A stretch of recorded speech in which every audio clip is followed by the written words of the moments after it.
Welcome back to my channel. दोस्तों, human centipede movie में एक साइको जर्मन साइंटिस्ट है जो कि इंसानों को एक दूसरे के साथ जोड़कर ह्यूमन सेंटीपीड बनाना चाहता है।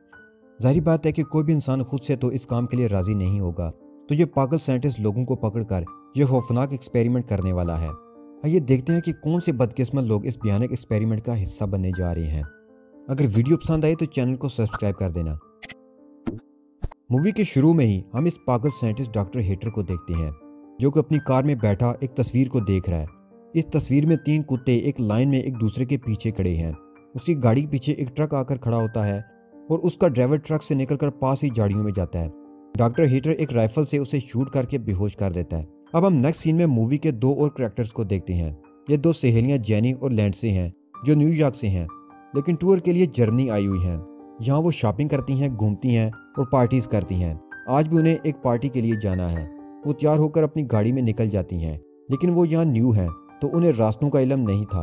वो एक जंगल के रास्ते में ही खो जाती हैं। फिर वो एक टर्न लेती हैं, लेकिन उनकी गाड़ी का टायर तो पंक्चर हो चुका था। जंगल के बीच रात के वक्त अब वो फंस चुकी थी। वो फोन करके मैकेनिक को बुलाने की कोशिश करती हैं, लेकिन यहाँ सिग्नल्स नहीं थे। उन्हें कुछ समझ नहीं आती, इसलिए वो गाड़ी में ही बैठकर हेल्प का इंतजार करने का फैसला करती हैं। फिर कुछ टाइम के बाद एक गाड़ी उस तरफ आती है जिसमें एक ओल्ड मैन होता है। वो उसे सारी सिचुएशन बताकर हेल्प मांगती हैं, लेकिन वो ओल्ड मैन इन दोनों को अकेला देखकर अजीब सा बिहेव करने लगता है। अब वो लड़कियां उससे हेल्प नहीं मांगती और डोर ला करके गाड़ी में ही बैठ जाती हैं। वो आदमी वहां से चला जाता है तो वो सुख का सांस लेती हैं। वो कुछ देर तो गाड़ी में बैठी रहती हैं, लेकिन फिर हेल्प ढूंढने के लिए गाड़ी से उतर जाती हैं। वो आगे पीछे देखने लगती हैं, लेकिन उन्हें कुछ नजर नहीं आता। फिर वो दरख्तों की तरफ चली जाती हैं कि शायद इससे आगे कोई इंसान नजर आ जाए जिससे हेल्प मिल जाए। अब बारिश भी शुरू हो चुकी है। आगे जाने पर दूर उन्हें रोशनी नजर आती है। वो एक घर होता है। वो बारिश में भीगते हुए उस घर के पास जाती हैं और डोर नॉक करती हैं। ये डॉक्टर हेटर का घर था। वो डोर खोलता है। दोनों लड़कियां डॉक्टर को अपनी प्रॉब्लम बताती हैं, तो वो उन्हें अंदर आने की इजाजत दे देता है। अंदर आकर वो उसे बताती हैं कि हमें मैकेनिक को कॉल करनी है। हेटर उनसे पूछता है कि तुम कहाँ से हो, तो वो बताती हैं कि हम टूरिस्ट हैं और न्यूयॉर्क से यहाँ आई हैं। वो उसे मैकेनिक को कॉल करने का बोलती हैं, लेकिन वो इग्नोर कर देता है और अजीब बातें शुरू कर देता है, जिससे माहौल और ज्यादा खौफनाक होने लगता है। डॉक्टर इनसे ड्रिंक्स का पूछता है तो वो सादा पानी का बोलती हैं। वो पानी लेने अंदर चला जाता है और अंदर जाकर प्रिटेंड करता है कि वो मैकेनिक को फोन कर रहा है। वो पानी में बेहोशी की दवा मिलाकर उनके पास आ जाता है और उन्हें पानी पीने को देता है। लैंड से तो पानी पी लेती है, लेकिन जेनी से गिलास गिर जाता है तो डॉक्टर हेटर किसी पागल की तरह उस पर गुस्सा होने लगता है। वो कहता है कि पानी को साफ करना होगा और टॉवल लेने अंदर चला जाता है। वो बेसमेंट में चला जाता है जहाँ उसने अपनी लैब सेट की हुई थी। इंजेक्शन में ड्रग भरता है और ऊपर आने लगता है। लैंडसे की हालत खराब हो रही थी क्योंकि उस पर ड्रग ने असर दिखाना शुरू कर दिया था। यानी ये देखकर परेशान हो जाती है, लेकिन वो कुछ भी नहीं कर सकती थी। फिर हाइटर जेनी की गर्दन पर भी वो इंजेक्शन लगाकर उसे भी बेहोश कर देता है। उसके बाद वो अपना काम शुरू कर देता है। नाश्ता करता है, फ्रेश होता है। वो कुछ करने का प्लान बना रहा था। हम लैब में देखते हैं कि जेनी और लैंडसे बेड पर बंधी हैं। वो दोनों देखती हैं कि यहाँ एक और आदमी भी बंधा है, जो कि वही है जैसे हेटर ने गन से बेहोश किया था। हेटर वहां आता है और उस आदमी को कहता है कि अब तुम्हारे मरने का वक्त आ चुका है। ये कहकर वो उसे एक इंजेक्शन लगाता है तो वो तड़प तड़प कर मर जाता है। फिर वो उसकी लाश को अपने गार्डन में गड्ढा खोदकर दफना देता है। वो लैब में इस बार एक जापानी आदमी को बेहोश करके लाया था। अब वो इन सब को अपना इंट्रो देता है कि मैं डॉक्टर हेटर हूँ और रिटायर्ड सर्जन हूँ। मेरे कुछ प्लान्स हैं और मैं ये करूंगा ही। मैं तुम सबको आपस में जोड़ दूंगा, जिसके लिए मुझे काफी मेहनत करनी पड़ेगी। सबसे पहले तुम लोगों के घुटनों के लिगामेंट्स को तोड़ दूंगा ताकि तुम लोग अपने पांव पर खड़े ना हो सको। वो अपने डायग्राम बनाकर समझाता है कि पहले इंसान की बैग को उसके पीछे वाले आदमी के मुंह से सीकर जोड़ दिया जाएगा और उसकी बैग को तीसरे आदमी की बैग से। ये बहुत ही खौफनाक एक्सपेरिमेंट होने वाला था, जिसे सुन के वो बहुत डर जाते हैं क्योंकि ये एक्सपेरिमेंट खौफनाक ही नहीं, बहुत ही गंदा भी था। वो एक्सपेरिमेंट अभी से शुरू करने लगता है और जापानी आदमी को इंजेक्शन लगाकर बेहोश कर देता है। लैंडसी और जेनी शोर करती हैं, लेकिन यहाँ उनको सुनने वाला कोई भी नहीं था, ना कोई बचाने वाला था। लैंडसी अपने दांतों से हाथ पांव खोलकर भाग जाती है।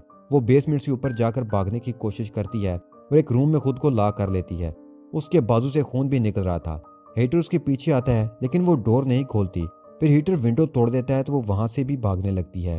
वो भागते भागते स्विमिंग पूल में चली जाती है। हीटर वहां भी आ जाता है और उसको शूट करने वाला होता है, लेकिन लैंडसी पानी के अंदर चली जाती है और बच जाती है। लेकिन वो ज्यादा देर अंदर नहीं रह सकती थी। अचानक से सब लाइट्स बंद हो जाती हैं।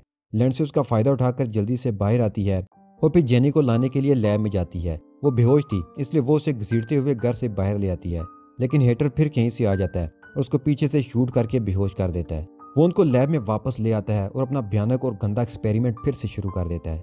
उनके लिगामेंट्स निकाल देता है और उनके जबड़े भी। फिर वो उनके मुंह और बैक पर मार्कर से निशान लगाता है। वो उन तीनों को जोड़कर ह्यूमन सेंटीपीड बनाने के लिए काफ़ी लंबी सर्जरी करता है। वो माहिर सर्जन था, इसलिए वो इन तीनों को जोड़ने में कामयाब हो जाता है। उसके बाद वो घर को मरम्मत करवाता है जो लैंडसे को पकड़ने के चक्कर में टूट फूट हुई थी। अब हम देखते हैं कि वो तीनों आपस में जुड़े हुए थे, जैसे हिटलर चाहता था। सबसे आगे जापानी आदमी था, पीछे वो दोनों लड़कियां। उनके जख्म कच्चे थे, लेकिन हिटलर उन्हें फिर भी उठने पर मजबूर करता है। ये बहुत अजीब और क्रीपी लग रहे थे।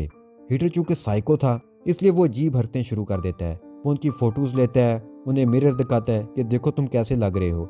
वो सब ये देखकर दुखी हो जाते हैं और चीखने लगते हैं। हिटलर उनके साथ जानवरों जैसा सलूक कर रहा था। वो उन्हें बहुत ज्यादा टीज करने लगा और मारता भी।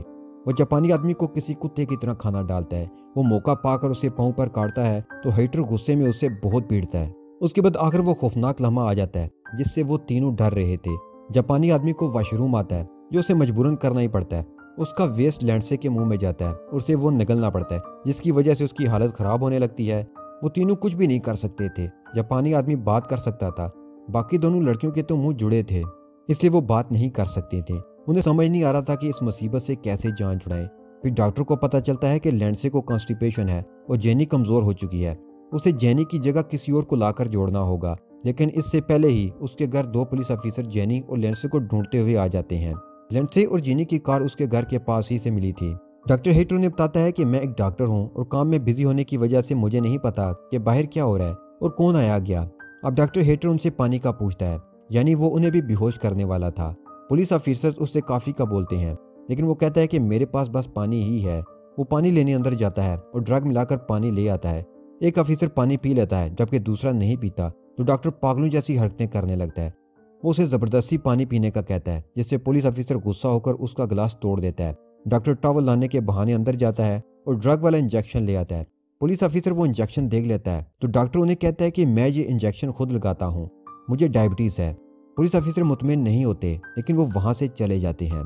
हिटलर जल्दी से लैब में आता है। वहां उसे वो ह्यूमन सेंटीपीड नहीं दिखता। वो उन्हें ढूंढने लगता है तो जापानी आदमी उसके पांव को नाइफ से जख्मी कर देता है और उसे नीचे गिरा देता है। उसके बाद वो उसकी गर्दन पर बहुत बुरी तरह से काट लेता है। अब वो कोशिश करते हैं कि वो लैब से ऊपर जा सकें और कोशिश करने लगते हैं। वो आपस में जुड़े थे और जख्मी भी, इसलिए उनके लिए ये आसान नहीं था, लेकिन वो किसी तरीके से ऊपर आ जाते हैं। हिटलर भी होश में आ जाता है और उनके पीछे आने लगता है। वो इस रूम की तरफ जाते हैं जिसका शीशा टूटा था, लेकिन वो देखते हैं कि शीशा तो वापस ठीक हो चुका है। अब वो फंस चुके थे क्योंकि हिटलर अब उनके पीछे आ चुका था। हिटलर जख्मी था, लेकिन वो आसानी से उन्हें जाने नहीं दे सकता था। जापानी आदमी शीशे को तोड़ने की कोशिश करता है, लेकिन बेकार था। फिर वो शीशे का टुकड़ा लेता है और खुद का गला काट लेता है। इसी दौरान पुलिस वाले भी वापस आ जाते हैं। वो हिटलर को ढूंढने लगते हैं, लेकिन वो उन्हें कहीं भी नहीं मिलता। एक पुलिस ऑफिसर पर ड्रग का असर होने लगता है, जबकि दूसरा ऑफिसर हिटलर को ढूंढने आगे बढ़ जाता है।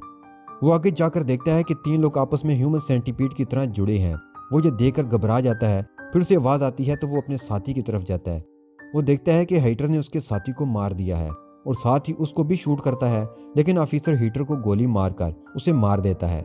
जेनी भी मर जाती है, लेकिन लैंडसे अभी भी जिंदा थी और इन 2 लाशों के साथ जुड़ी हुई थी। यहीं पर ह्यूमन सेंटीपीड पार्ट 1 का एंड हो जाता है।